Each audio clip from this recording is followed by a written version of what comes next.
Hello. Welcome, guys. Welcome back to the Velvet Sugar Podcast. I'm your co-host, David Beckles Jr. And I'm Alex Kolar at Black Rock Comedy. Jesus, at Big Alex Comedy. What's your handle there on Instagram? At Black Rock Dave. Black Rock Jesus. Black Rock Alex and Big Alex Dave. We screwed this up already. We're like 10 seconds in. They're partners and they can't figure out what they're doing. We got a very special guest. We do. On the podcast, but we're trying to get him on here for ages. We finally got him. Right. I'm going to give you a brief intro and then we're going to get going. But just to start at the end is he was the president of MGM Television Distribution from the late 70s through 1989. Yes. He's going to talk about ESPN. I can't wait to hear your ESPN Monday night story. And this guy, when I met him, he showed me pictures of him with Muhammad Ali, none other than Joseph Tirinato. Welcome. Is he here yet? We're finally here. Introduce me to him. Yeah, I'd like to meet him. In the illustrious studios here that we are. Yeah, it's glamorous. It's when I started at ABC. This is about the size of it. Yeah. So Joe. The early 60s. Wow. So Joe, you are when I tell people who ask me about you, I said this guy's like the original Mad Men. And you told me that, right? You're like one of the original Mad Men. Oh, yeah. And a lot tougher than they were, too. We did a lot more than they did. They finished at lunch. We kept going on and on and on. Wow. Lunch, dinner, 3 o'clock in the morning. You find the Felicia's on Lexington Avenue for late drinks. So tell me something. Let's start from the very beginning, if you can, as much as you remember. How did you get into advertising? Was that your first job, advertising? Well, hold on. Before that, where are you from? New York? I'm from Syracuse, New York. Okay. Upstate New York. Yeah. Went to Syracuse University. Right. National champions, 1959. And tell the audience who was on your team. Well, the two guys that you might remember, I'm pretty certain, was Jimmy Brown, the greatest athlete, not just a football player, one of the greatest athletes America's ever known, and then Ernie Davis, which was a horror story because he was All-American and great, and unfortunately, at 22, passed away with leukemia. So tell the story about that. The way you told me the story was that he was going to be Heisman Trophy winner, right? What was the story with that? He became the first black Heisman Trophy winner. He became the first black Heisman Trophy winner. Wow. And matter of fact, part of that story is Jimmy Brown, who preceded him, number 44. They both had number 44. Yeah. The reason Brown didn't win the Heisman Trophy, besides other reasons, was that Paul Hornung won it because Notre Dame, and they preferred to have Hornung rather than Jimmy Brown. So it was a political thing with the colleges. Yeah, it was. I don't know if it was political. You don't want to go that far, but I just want you to realize how great Jimmy Brown truly was. Yeah. I mean, the guy. Yeah. Well, he played 9 seasons in the NFL with the Browns. Right. 8 out of the 9 seasons, he won the rushing title. Yeah. The only reason he didn't win it in the 9th year was because Jimmy Taylor with the Packers, that was their biggest year. Yeah. So Taylor outdid him. Otherwise, Jimmy would have won the title 9 years in a row. He retired after 9 years. And talking about Ali, he along with Bill Russell, defended Ali when he went through that whole court thing about the Army. Yeah. Listen, you definitely don't got dementia for 87 years old. What dementia? What are you talking about? Who are we? What are we doing here? A couple of minutes, he's just going to get confused. Joe Biden the shit out of this place and start walking around confused. Where am I? You were talking about how did you get into advertising? Yes. How did you get into advertising? That kind of was luck. Yeah. Getting into advertising, honestly, was kind of lucky in a way. And I'll try to simplify it. I had always intended to be a lawyer.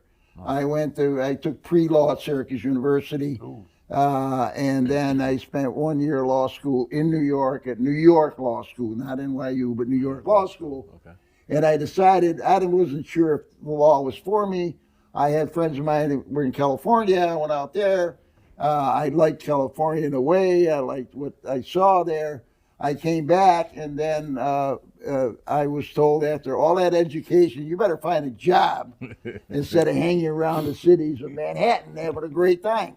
So really, and I had a girlfriend who worked at an advertising agency, and she said to me, you know what, with all your baloney, you belong in advertising. That was it. And when did you go out to California? That was 1965, 66. L.A.? Oh, I'm sorry, before that. 60 to 62. L.A.? Yeah. I got to know, what was that like in the 60s, California? Wild. Wild? Yeah. Just out of control, like what you see? In more ways than one. Yeah. Drugs, cocaine, all that stuff. You name it. Craziness, right? That was it. Yep. Ugly women everywhere, just walking around. Oh yeah, really ugly. Yeah, right. Yeah, you don't want to see those. In Small They put a bag over their head. No blondes, exactly. Just No, that was. That's not what just intrigued me. It was the excitement of, the studios and what have you, and Paramount and it's something else. MGM lot. Was that the heyday of the studios? Yeah, the big it studios, was kind the of. 60s? They were all coming into their own, and the theaters were bulging. People were going to the movies. Right. And I was very fortunate that I wound up at MGM. Oh, actually, very fortunate to wind up with ABC, because when I went to ABC, which was my first advertising job in network sales, ABC was like number 3. It didn't exist. It was just CBS and ABC. They were the little guys, right? Yeah, nothing. We were non-existent. And because we're all within almost the same age group, we built the network from, at the time we had about 137 affiliate stations to over 200 after 10 years, 11 years, because we decided that the audience that advertisers wanted to reach were 18 to 49, and that's where we geared the programming. And then, of course, ABC Sports took over, and Roone Arledge, who was the king of sports. Matter of fact, when you mentioned before ESPN, when Roone came in at our meeting for the network sales guy selling advertising, he said, well, Monday night, I'm introducing Monday Night Football. We all went ballistics. Are you crazy? You're going to disrupt the network lineup? You were against it? Yeah.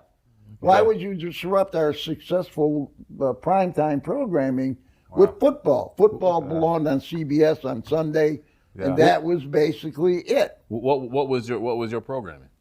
What was the programming? Yeah.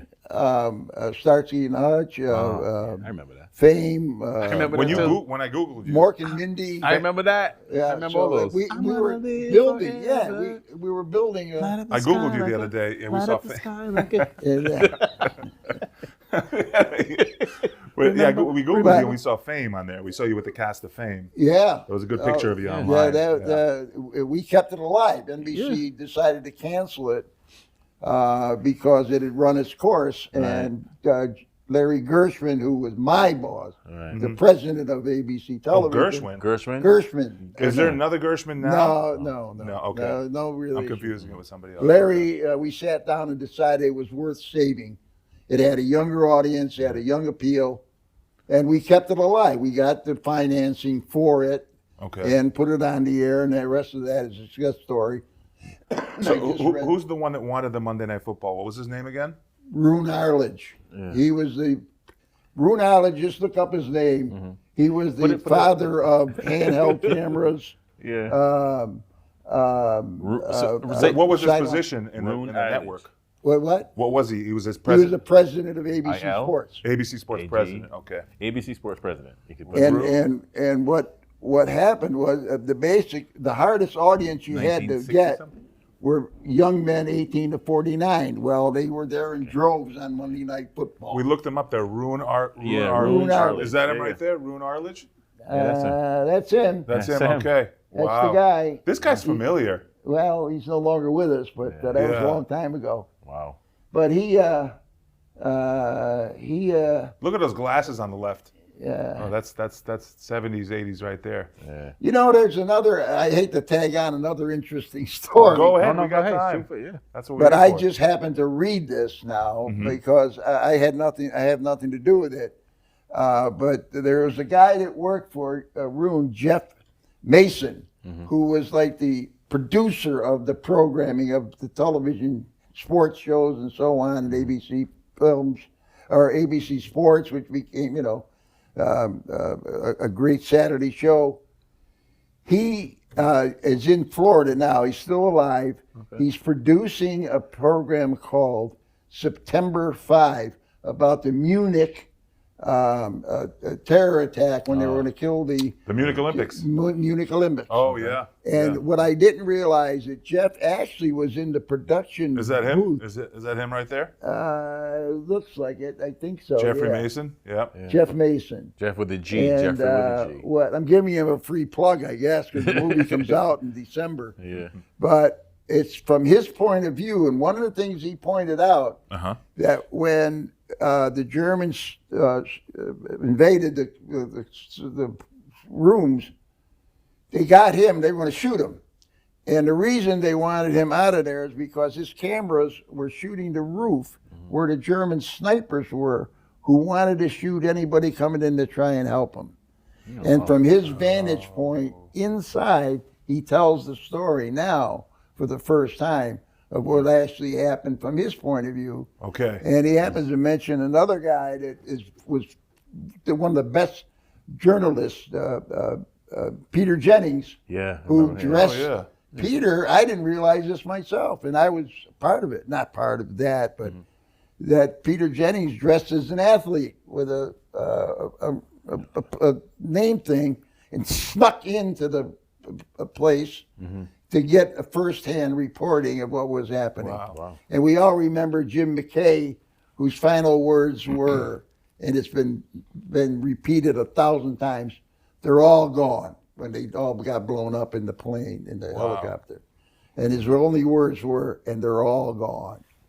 And the reason it's on my mind, because I just read about Jeff about a week ago. So what year did that actually happen? What year was that? 1972. 72. Yeah, Munich. Munich 72, Olympics, German, the Olympics in Munich. Not your people this time. No, not the Germans.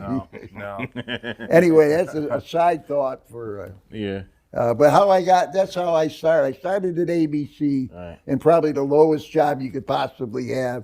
And the day I walked in that office was the day I knew that that's what I wanted for the rest of my life, that career. So I spent the next 40 years in broadcasting in some fashion. Network television at ABC, and then ABC Films. I was with Paramount Pictures, always in marketing and sales and distribution, and then United Artists. And then eventually I wound up with MGM, and as executive vice president of sales, and promoted to president of worldwide television distribution.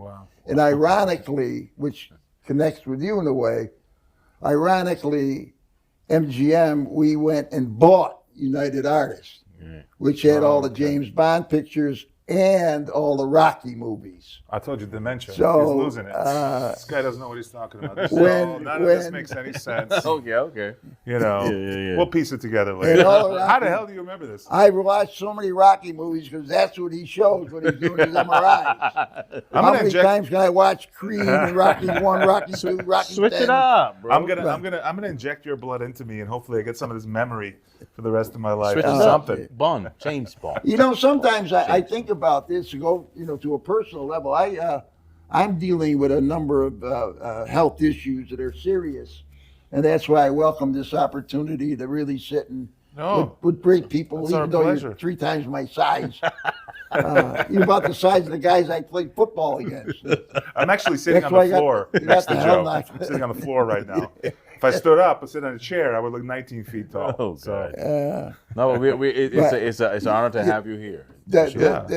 I always incorrectly when someone says, "Boy, you have all those memories and all those things that you did," in a way, when you get to a certain age, they become a hindrance in a way because you think about them, and even though you dwell on them, that they were probably the best times of my life.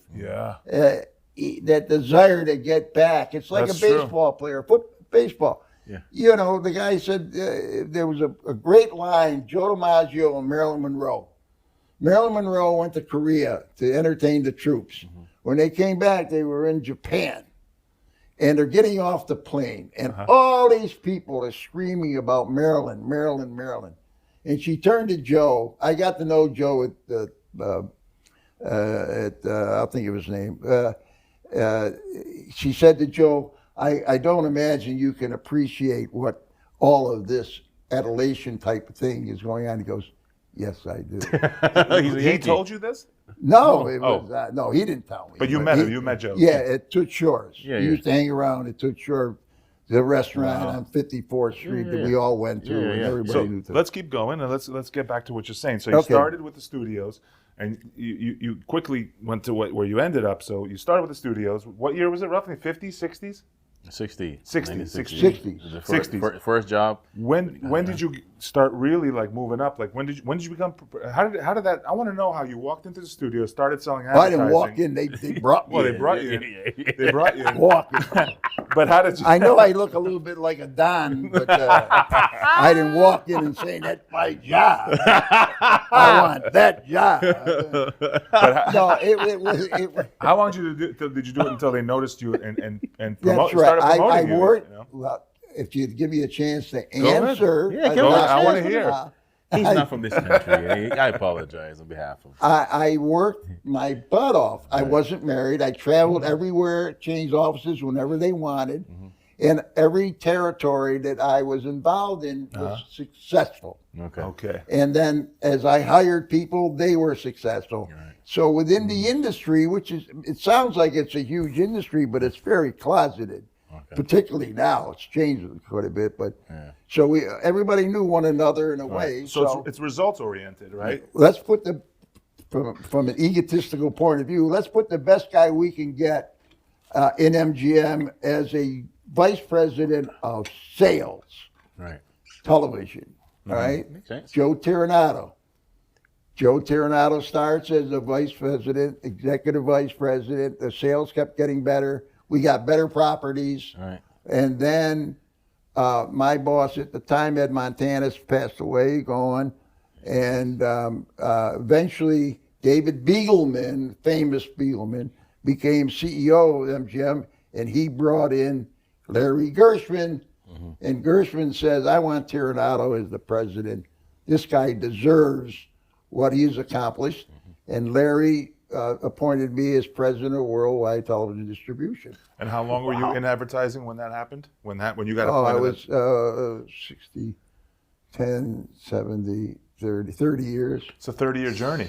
30 years. Yeah, I wasn't even 50 when I was only in my 40s when they named me president. And that was in 1977, right? 77, yeah. So 30 years. Wait a second. So did that mean you started in about 25 years? No, right? yeah. Almost 30 Yeah, I years. missed the moon by a million miles. I told you dementia. Dementia. I told Yeah. you. So- He doesn't know where he is. No, Yeah. that You is missed the awesome. moon? You mean you missed it by a million miles? Jesus, how come you didn't hit it? About 100 million miles, but I got a million. So- Anyway, it was the industry itself. Right. It was, for young people, it was a great place.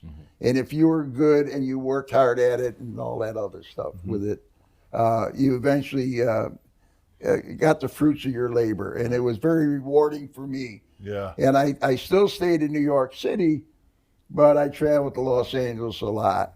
Yeah. And the MGM building, which was the Irving Thalberg, Thalberg made MGM famous in the days of Louis B. Mayer. His building, that's where our offices were, and the studio was right here, so you saw all the stars. Okay. That's how I met Stallone. I had the picture of me and Sly, which was pretty interesting. He was just interviewed. He campaigned for Trump. Yeah. He was just being interviewed with Hannity. And you know what people don't realize? The guy is a sweetheart. He really is Stallone? a good guy. You don't realize he's been married to the same woman for 36 years. Yeah. That's rare in Hollywood. He's like, what, And 75, for him, right? for everybody talking about Sly, he was always running around with all these broads and Nice everything. with the same, yeah. 3 beautiful daughters. Anyway, Yeah. he doesn't write to me every day, but All right, so right now we're talking about who you've met. You told me you met, because I was such a big Looney Tunes fan, you met Mel Blanc, right? oh yeah, Yeah. He had all the Which is voices, man. crazy. yeah. That was one of the I mean, this is the guy who voiced Bugs Bunny and everybody in Looney Tunes. all of them. Elmer Fudd, Daffy Duck. I hated Bugs Bunny. Yeah. You hated Bugs Bunny? Oh, he was Bugs a Bunny miserable. irritated a lot he of was people. Yeah. Thank you very much, Yeah. Alex. You didn't realize Yeah. that? So how could you hate Bugs? Yeah. And he would pick on Daffy all the time. So did Elmer. He picked on Elmer Fudd. Yep. And Elmer Fudd would try and shoot Daffy because Bugs would dress him up like a duck.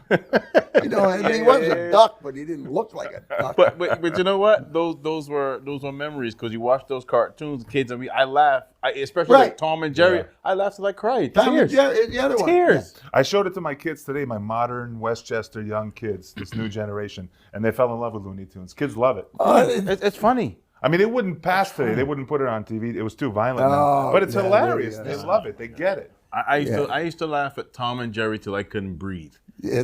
But there were no pausing and everything, so you can pause. I just would laugh and catch back, catch where it was, because I'd literally be in tears laughing at Tom and Jerry. You know what I mean? Oh, it was great stuff. That was great stuff. And so you did that, and then you became MGM president, of the distribution in '77, and that lasted to '89. And I remember you told me you've seen some wild parties and some crazy stuff in the Mad. I've never seen the show Mad Men, so I didn't do my homework for this interview. Have you seen Mad Men? Have you seen the show? You nerve you. What is it about? Advertising? Yes, advertising guys and how they lived. How they lived. And and all the sex crazy involved, lifestyle. and because it was rampant, there was no harassment. You could do whatever you want. Nice. Basically. If I can just go back into a time. Whoa, can we edit that? You said Kidding. I don't mean you could strip naked in your office or something, but I mean everybody was. Yeah. It was, and the women understood it, and there wasn't a lot of the physical. It was just implied. Yeah, they didn't. You didn't slap. I don't know, whatever is happening today. Was there butt slapping going on? Was there butt slapping? Butt slapping? Ass slapping? Was it like that? Would you like that? Or? No. I'm just saying. Was it? Why would were these hot? Did you guys ever slap a secretary? She walked by in the butt. Why would you butt slapping? I could think of 1,000 different. No, I'm asking if you slapped the Thank secretary. you, David. I mean, he's funnier than the cartoons. Jesus, right. You got to put you on. You're on TV already. No wonder you just stand up. All right, listen.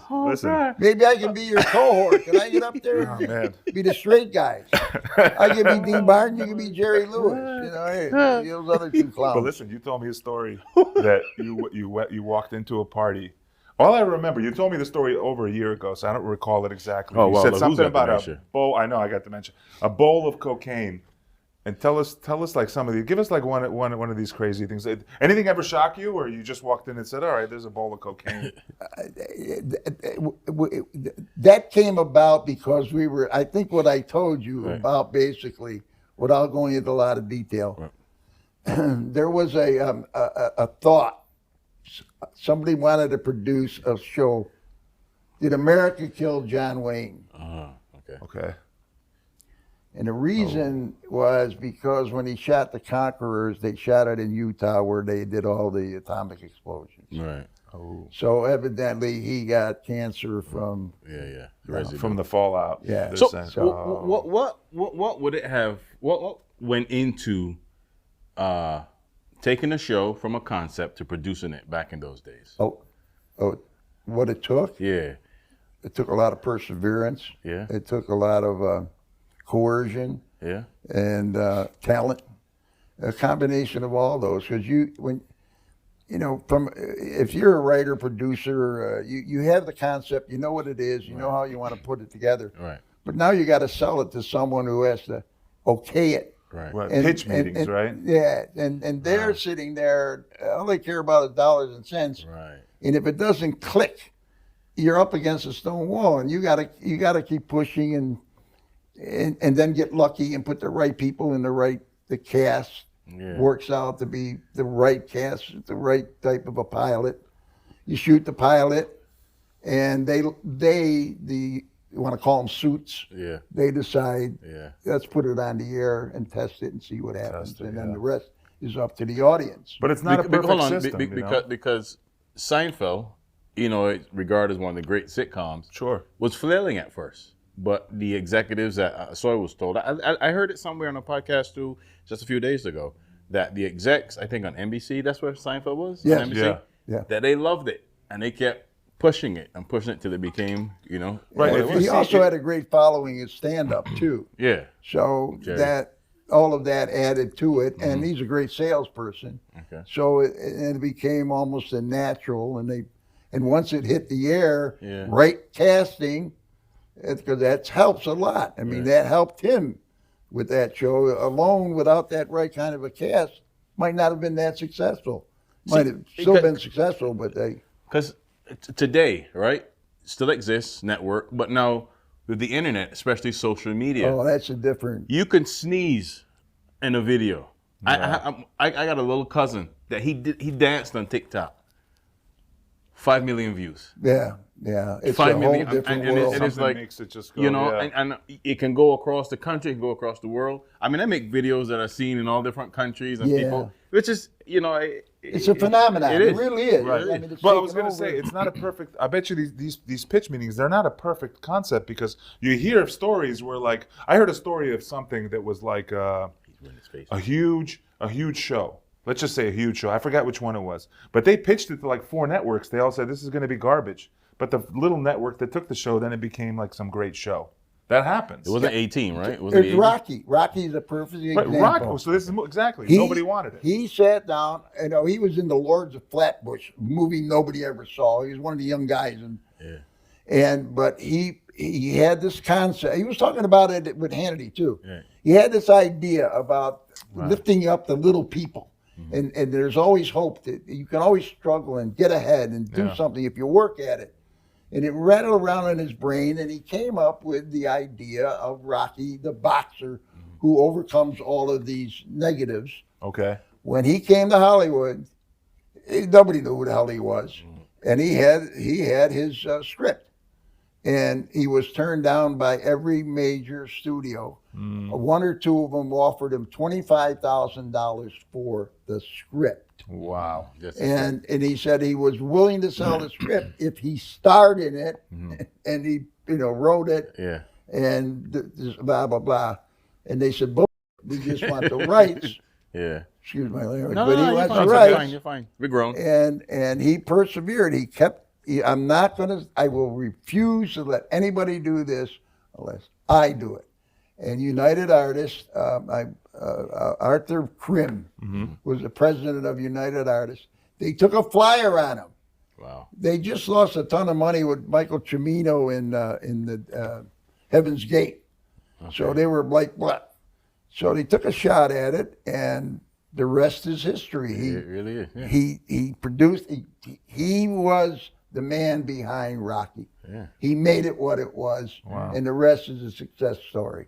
Yeah, I mean, he has a career. And that's that spans, before Rambo and Yeah. before all those, Yeah. So I just watched him recently, season 2, King of Tulsa. isn't that a Tulsa? Yeah, King of Tulsa. That is really him. Yeah. That is, he's not really. I haven't seen it, but I heard it's a great That show. is a funny show. Yeah. And that's it's a perfect example. Which is what these shows do. They connect to you on some kind of emotional level that kind of suckers you in. Yeah. Right? And you're like, okay, I'm in love with the characters. Let's see what happens and blah, blah. It's good. I like it.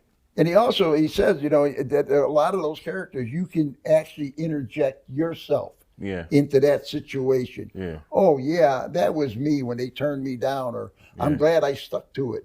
So there's that kind of an association as well. That's what we got. You got a couple of dads here that's still pursuing comedy. I'll tell you, I hate to change the subject to me, but you mentioned Ali, and God love that guy. Yeah. And the only reason I got to know him fairly as well, not well enough, but you didn't just meet him once; you got to know him.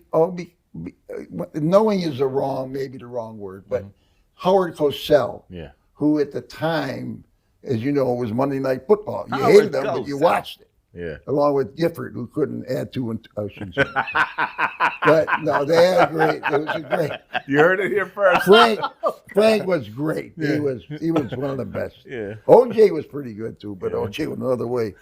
But with Ali, boy did he. when he was the nicest easiest going guy that you can imagine. Yeah. But you talk about stand up, he was a showman. Yeah. Yeah, you're I'm an so entertainer. pretty. Yeah. I'm so pretty. I loved his rhymes when he did Yeah. the pre-fight with the reporters, and he would make up rhyme stories. You know? The gorilla in Manila. Yeah. You know, all that. And when he refused to Go to the war. go in the army, people deserted him. Yeah. But he never gave up. He didn't really badmouth the government, and then people like Jimmy Brown and Russell and the guy I just mentioned, the announcer, stuck by him for almost 3 or 4 years until the Supreme Court ruled in his favor. And the tragedy of that, and he never gave up. Yeah. The tragedy of all that, they took his title away, which they should not have done. Yeah. So he lost 3 years of all that money. Yeah. So, I mean, but talk about yeah. perseverance, and that's the kind of thing that you don't realize about someone unless you get to know them. Right. That he never gave up. He never blamed. He didn't blame anybody. Yeah. This is what happened, and this is what I got to do, and this is what I got to put up with. Yeah. And I think those types of movies and types of individuals come across when they do these pilots or these television shows. Yeah. So anyway, it's who are some of the other stars of the day that you knew, that you met, had a rapport with, that we would know? I used to meet a number of them in the commissary because of the studio was right there. Right. Carol O'Connor, I liked a lot. Yeah. Archie Bunker. I'm not familiar. Archie. Yeah. Oh, that's Archie Bunker. What do you mean? Yeah. Yeah. Wait. What? Give her the name again. Carol O'Connor. Was Archie Bunker? Meathead. Archie Bunker. Meathead. And what was Come the on, wife? What was the time. wife's name? Remember the wife's Oh name? yeah, I can't. Do you know that she was one of the greatest stage actresses Yes. that ever lived? Yes. I always forget her name though. Is it Jane something? Carol O'Connor. Yeah, I can't think of her name. Was it Jane? Edith Bunker. Do Edith. Edith, right. Edith Bunker. Yeah, you can look it up, but She was who played her? Gene Stapleton. Gene Stapleton. Yeah. Not Jane. Yeah. very good. Yeah. Well, we have it on. Yeah, no. we I can- mean, I figured it out myself. Yeah. No, I'm looking up. Cheating, No, cheating, it's cheating. great. Wow, talk about dementia. Jesus Christ. Well, this guy treats me like I'm some dumb Eastern European. Who- Like, what is this television? Is Bucks? Is Bucks and Who House? treats you like a dumb Eastern European? Who? Me? Get out of here. How? Do I say something to insult you, Alex? Come on, I'm biggest fan of you. Come on, guy. He's like a wife. If my wife was a black man, if that makes sense. He treats me like, he never give me compliment. He said my hair messy. He said I don't like shirt. Buy another shirt. Oh my God. But yeah, no, she was an accomplished stage actor, and that character, those characters live on like forever. Yeah, I used to watch this when I was in my early teens. Because my dad would watch it, and you just watch whatever your parents watch. There was no, it's not appropriate. Well, and when she got uncomfortable, when he would kind of like borderline, he was mean to her sometimes. Oh yeah. And I would watch it getting anxious and frustrated, like, this is sad. That's how good of an actress she, but it was TV. Yeah. But I got like really Norman like, Lear, oh, this poor lady. Norman Lear, if She tried played to the do part that, amazingly, yeah. Maud, I mean, those shows that he put on the air, you couldn't do today the way they were then. Yeah. But he's another persevered. Norman, that's the way Norman was. Are there any shows? What did you? So you stuff about Norman did you have to ever say no to shows or programming that you guys wanted to put on and you turned it down? Will you regret it today or no? Yeah. Yeah. Yeah. And how does it? I don't want to get into No, that's fine. But it does happen. Oh yes. They have a screening room in the bottom floor of the Thalberg building, and you sit there. And where they is call this? them dailies. Where's the Thalberg building? At MGM. It's Irving In Thalberg Los Angeles. Okay. And they would bring in dailies and rushes and that's what they would call them, things they shot that day. Right. That they wanted to take a look at and edit and all dailies, that stuff. right. So sometimes they would bring in a show and say, "Well, what do you think of this? And what do you think of that?" And I don't want to use some of the words that we use. Feel we can edit it out. Feel free. But you're watching it. You're not watching it in front of the people who want it on TV. You get the information, you watch it, you screen it with other heads, and you decide if it should be on television. Well, basically they're sitting there. Whoever they are, have just invested or are about to invest a certain amount of money in this particular project, and we would be the last bastion. Can you sell this? Given this, I see. Parameters, the actors, this is it, and you would see snippets, okay, like trailers, Right. and you'd have to make a judgment: would that fly? Would it not fly? What kind of an audience? And you know, and you had to give an honest opinion. It can't be. What is it? A lot of it is you're looking at if it's inappropriate, if it's gonna. Or sometimes be for the actors everybody. just suck. So sometimes it's just sucking. Yeah, geez, come on. So was there a notion about, okay, this would go international in like other countries and perform well? Sure, yes. Yeah? Yeah, they Even would back play. then? Yes. Okay. That happened. That happened quite frequently, where some programs really didn't fit in the U.S. audience, and that were acceptable to international. But that was a whole different. Naked dating. That was. It's a whole different. Wouldn't have passed back. A whole different twist on Yeah. morals and laws, and you know. But it was very lucrative business. Right. They had the international television conference in Cannes every year in May, and all the distributors, including us, would bring either the new shows or the old shows we want to still keep running and selling. Oh wow! Wait, And you're talking about like the Cannes Film Festival? Yeah. What still goes on today? Of course. Yes, but that's the film festival. This is the television festival. Yeah, the television But festival. in Cannes, with all the all the hotels there and the beach and everything, that's another. Okay, you know what I'm going to ask them. You want to walk along that monsieur, beach. can I go to your room maybe to perform maybe a dance for you, monsieur? I think you've seen some things in Cannes that In French. Some things you didn't see. yeah. How you say broad in French? There was. There are so many amenities that you get by being in broadcasting. Yes, of course. It doesn't make any difference. Right. Long as you're in the movie, the broadcasting, the audience, the people love to hear it. Yeah. They all want to be next to you, no matter who you are. You can be a star, that's a little different. Right. But I remember one of the things I did when I was younger, when I first went to work for Paramount. Right. Paramount Pictures, boy, oh boy. You know, coming from ABC for $2 a week, and I'm getting $4 a week. So they give you an air travel card, Right. and it says Paramount Pictures on it. Right. So I could use that air travel card for Hertz and all that stuff. But normally we rented Hertz. Right. Okay. So you go to the Hertz counter, and there are girls there, women, whatever you want to. You put down that card, and it says Paramount Pictures. You got it made. That's all. They didn't even want to know. I'm not even going to say even anything. with my nose, I could score. You know what I'm saying? So that was it.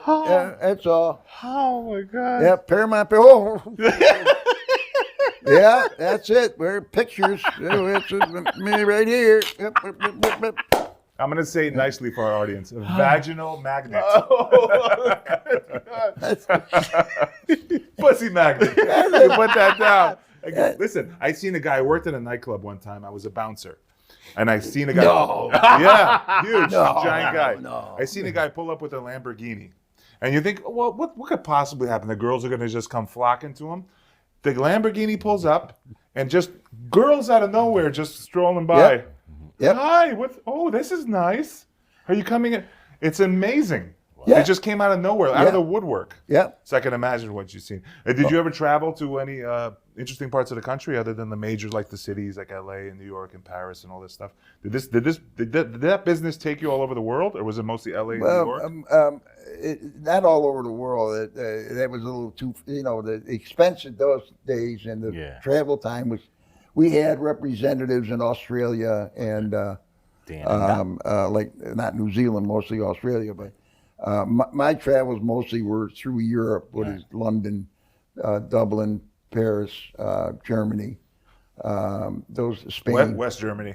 At the time, East Germany, West. Yeah, that's right. East Germany, West Germany. It was West Germany. That was when you were doing this, I was in the Soviet Union, in the Czechoslovakia, in the communist bloc. Really? I mean, I came here in '84. We defected. So you were doing that, and I was a little communist boy. I was 7 years old when you were president already for 7 years. I was already his size though already. Yeah, and so were the women, right? Yeah. For your age. Yeah. Hi, big boy. How big are you, big boy? Oh, I get it all the time. I'm sure you do. Yeah. Yeah. You're a lot like my little Paramount car. Yeah. No, but that's good. So Well, David's no. Yeah. He's up there. Yeah. So you were head of sales and in distribution, and you went to it had an international component to it. So did you foresee, because you had to do ESPN as well, right? Yeah. Well, ESPN came much later. Yeah. That was that when ABC. The guy's name was Rasmussen. Okay. In Bristol, Connecticut. Right. And he started this small little cable channel because they couldn't get all the networks, or they couldn't get regular CBS. So he started a small little company. Right. And it started to grow a little bit, and he had a pretty good audience. And then it caught the eye of ABC. Mm-hmm. I can't think of his name this minute. And Not Aldrich. You're not talking about. Not no, Aldrich, okay. Herb Granite, Okay. who was the head of Herb ABC Granite. Sports sales. Okay. He was involved in it, and a fellow by the name of Mark Cohen, who was a business affairs guy. They liked the concept because they're trying to expand ABC Sports. Right. Okay.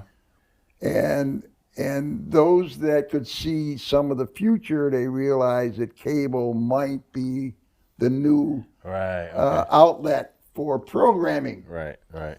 So they went ahead and bought it from the oil company, Getty Oil. Okay. They bought the rights to ESPN from Getty. Okay. Really? Wow. Okay. I didn't know they were involved in that. Me Okay. either. Yes, Getty Oil owned the rights to ESPN, and or controlled it with Rasmussen, one or the other. But then it was a little too expensive for ABC, so they Hearst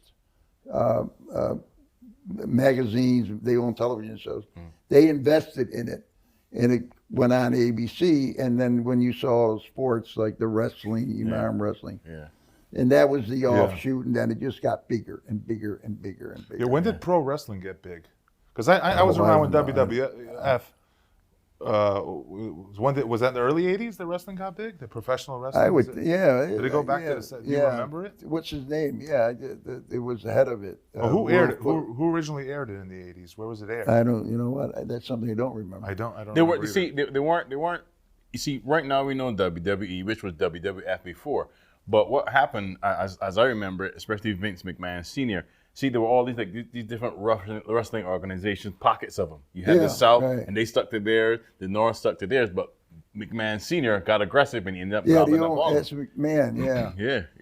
So did you envision or happen to see like beyond cable, maybe even into streaming, what we have today? Because no, streaming wasn't even a word. Yeah, that wasn't even. Not as far. No, not when.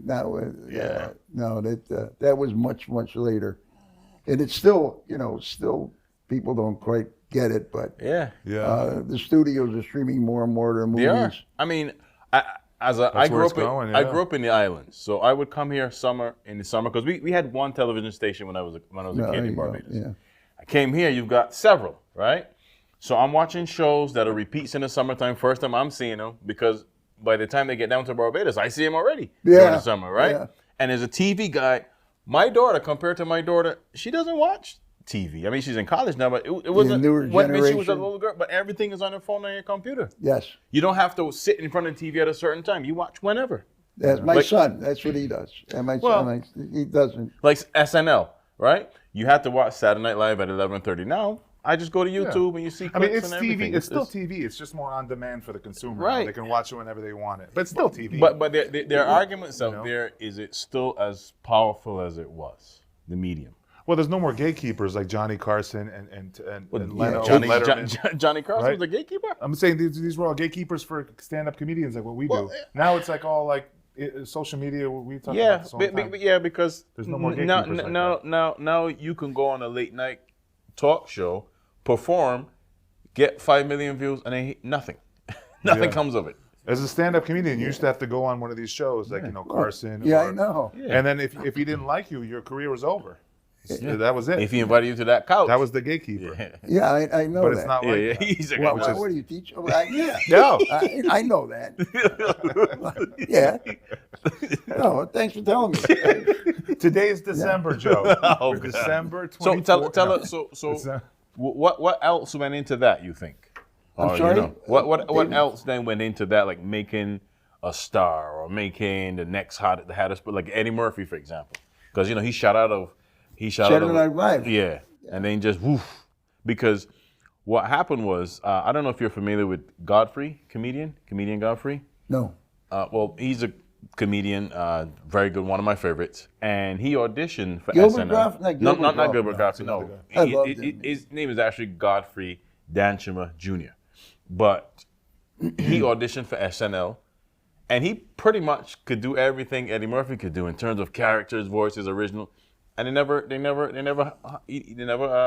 him. Oh, Eddie Murphy, there was he was unique at the unique at the time. I mean, when he did the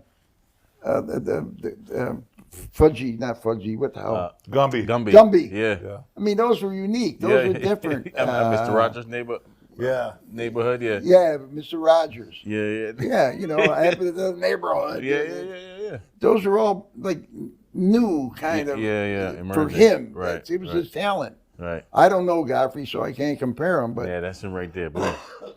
Well, yeah, that's. I mean, no, see, Yeah.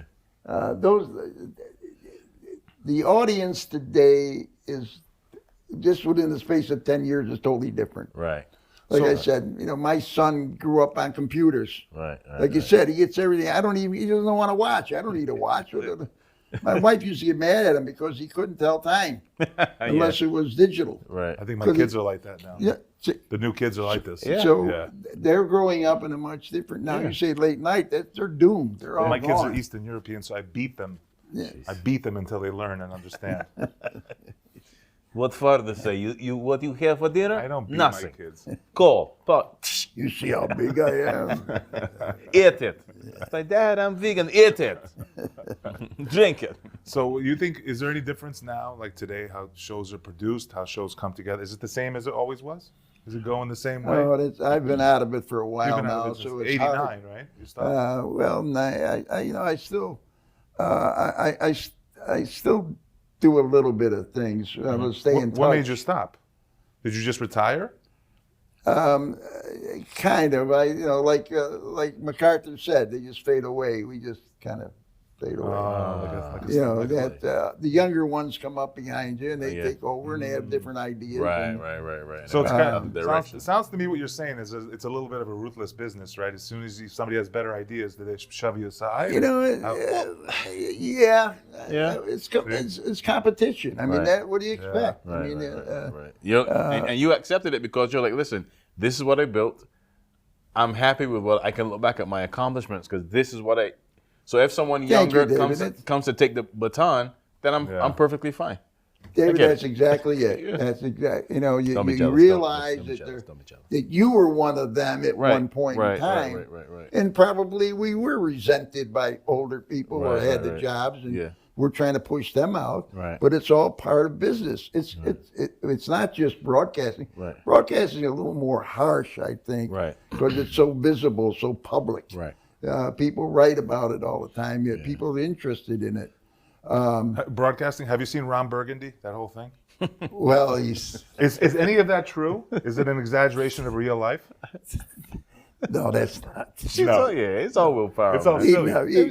But But listen, I know somebody in broadcasting said it's ruthless and cutthroat.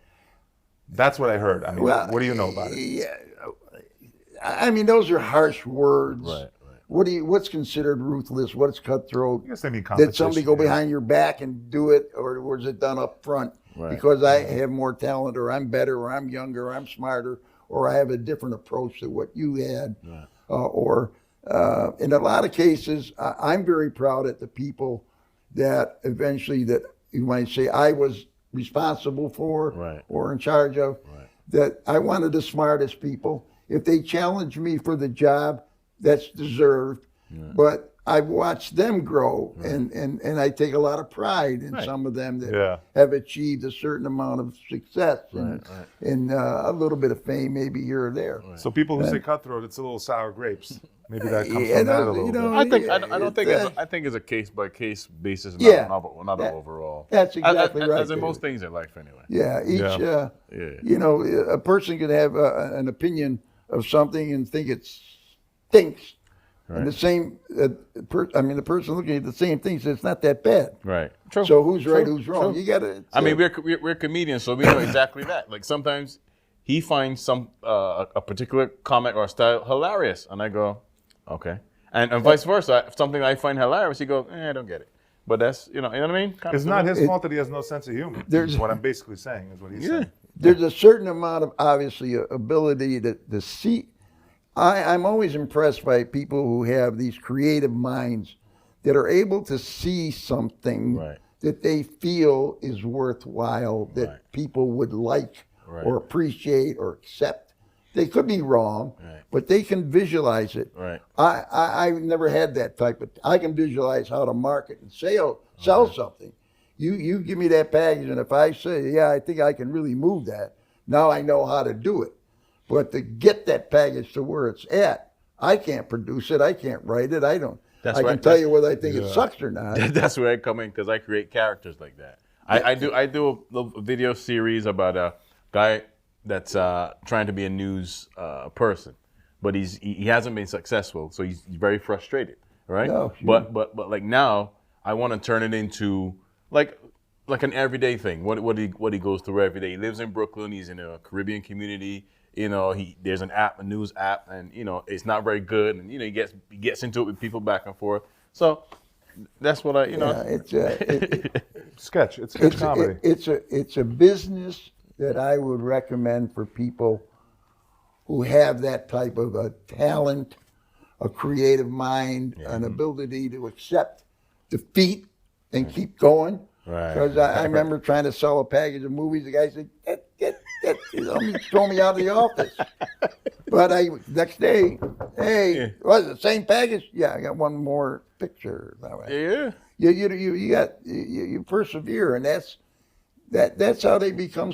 I think the idea of an Ali in a rock, not that they're exactly the same, but those types of people. They don't give up. Right. And most of those actors really they were that close to starving and became famous. Yeah, I've heard countless stories. I've heard stories about what was that? What was that show? It was Mike and Molly, the comedian. What's Mike this and guy? Molly? Mike and Molly. I don't know that. Oh, the big heavy guy. Yeah. You know all this stuff? You watch all this TV? Well, I don't know any of these references. Well, I don't watch know. TV. I just some of the names. There are so many of them. And it was McCarthy is the Billy Gardell. Yeah, because McCarthy, Melissa McCarthy. Melissa McCarthy became a big deal. He had a story about doing stand up and not having any. He had like $6 in the bank or something like that. He had auditioned for this thing, and he wasn't booking anything, and he went down like this basement to perform. No signal, and he performed. And when he come out, he had this message that they casted him in this thing. And that's how he started to make money from that, And he was like, and other comics, because comics are it's a small community. Oh, sure. So everybody was very happy for him that he got a shot that he deserved because he was around a while doing it, and that's how it is. Oh, we got 4 minutes left. We've been doing 15 minutes. There's a lot of I was listening to Ed O'Neill. I used to love watching Married with Children. But Ed O'Neill, he moved from it was either Michigan or Indiana with like a knapsack on his shoulder, went into Manhattan and said, "I want to be an actor." That's insane. Yeah, most people don't do that. There's there's a lot of guts to that. I mean, that's. Yeah. You know, they had. I understand that. I mean, I can appreciate what they've gone through because in their mind, that's what they want to do, and they're willing to forsake the normal jobs or whatever you want to call it, because that's what they want to do. Can I ask you, did you ever see them get emotional when they got big projects and they got picked for something big? Did you ever see a lot of emotion out of the actors? Like somebody finds out that you know, yeah, you're going to be in this sitcom now and your life's going to change. You don't have $12 in your checking account. Yeah. Have you seen some cool stuff like that? Or at least okayed it you to say, hey, remember? this is the guy. I think Williams. Robin Williams? Robin Williams. You When Mork Mork and Mindy? took off. you witnessed it? Well, it was on ABC, so Wow. he witnessed it. Nano. We're all there. Yeah. You know, Mark from the when we Planet have the big conferences, he would be there. Is that what started his talent, or was he first in stand-up? No, he was stand up. And then Mork and Mindy came after his stand-up career already was going? Yep. Okay. But that's when he became a name. Right. Sure. You know, like Murphy. I mean, Yeah, he yeah. became a name from yeah. from that character, and then he went on to being as famous as he was. Yeah. We watched Mark. We Happy Days, The Fawns. What Henry Winkler. Winkler, Yeah. he's bigger now than he ever was. Yeah, he was. You know, I'd watch him in the 80s. Hey.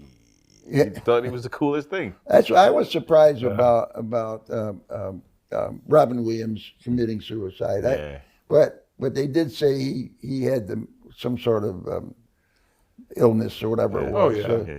Because I mental mean, he health was and- nuts. Well, nuts. Yeah. I mean, he had that mind that Yeah, never yeah. Stopped. Right.